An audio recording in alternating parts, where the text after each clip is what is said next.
crossover film. Harish Saluja is a painter, a radio host, and a respected filmmaker. He's also the executive director of the Silkscreen Asian American Film Festival.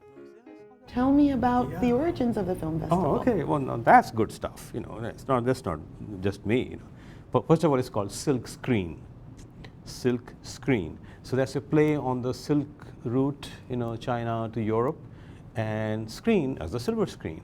So our partners, Wall to Wall Studios, came up with this thing. So it got on. Silk Screen is a non-profit charitable organization whose purpose is to promote diversity and cross-cultural understanding and to overcome ignorance through the arts. Special emphasis on Asia. And we feel that through cultural events, many other things need to get done, but through cultural events, through music and dance and performances, and particularly film, if people are exposed to these events, they would be better for it, they'll be more knowledgeable, and they'll see a whole new world, which is occupied by 2/3 of the world's population, and it will make us better people. It'll make Pittsburgh a more cross-cultural community.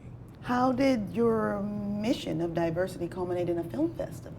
Well, the idea was to bring as many cultural events to Pittsburgh, and so that we made a list of all the things we definitely want to do. We want to bring dancers, we want to bring musicians, eventually we want to bring speakers, intellectuals, writers, and so forth, and film.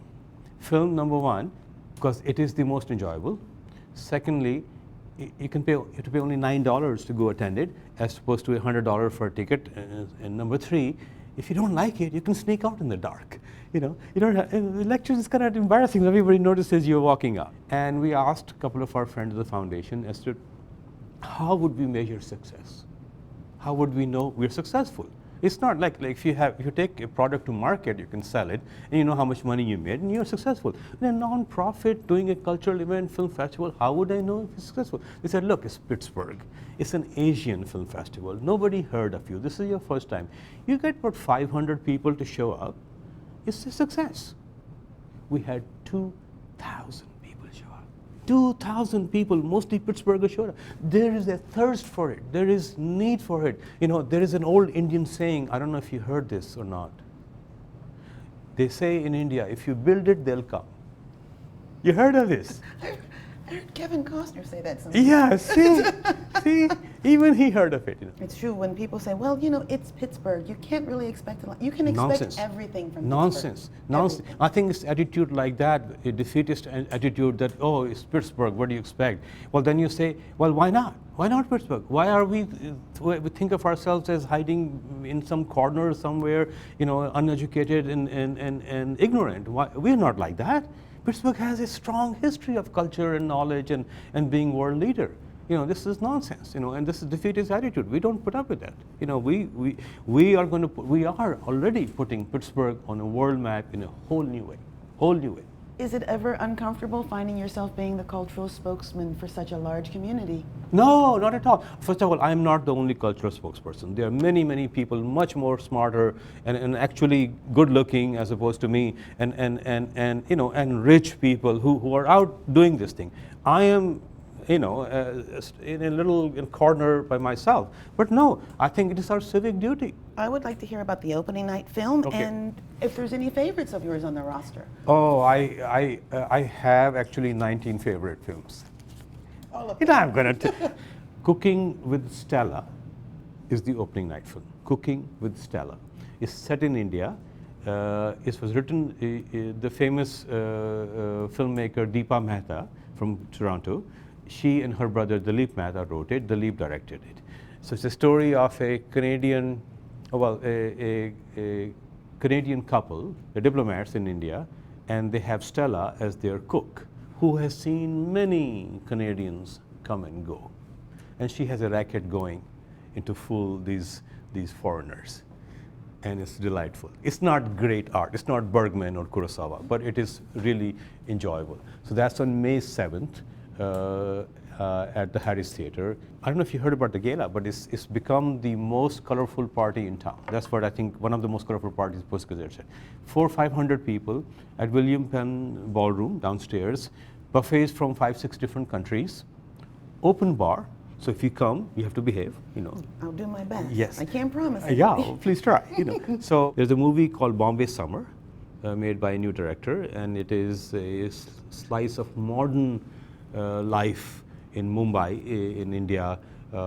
Things have changed a lot, you know. So it's a slice of life. Bombay is very interesting, you know, things which would not be dreamt of 30-40 years ago when we were there. There are two Iranian films. So there's a film called The Hayran, a love story amongst two poor kids and so forth. Very, very beautiful, very nicely shot. And then there's a film called About Ellie, E-L-L-Y.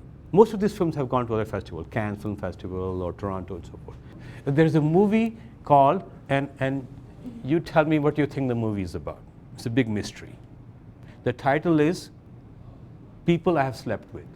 Now, I've seen the artwork for this film, and it's a very pretty, it's lots of pinks, it's a very sexy Asian lady, propped on pillows with a very come-hither look on her face. And I thought, this looks like Sex in the City, only with a little global spin on it. So it's a Chinese-American woman, and apparently she goes around sleeping with whoever she can sleep with. And then she takes their Polaroid and sticks it up on, you know, she has a wall of these things and so forth.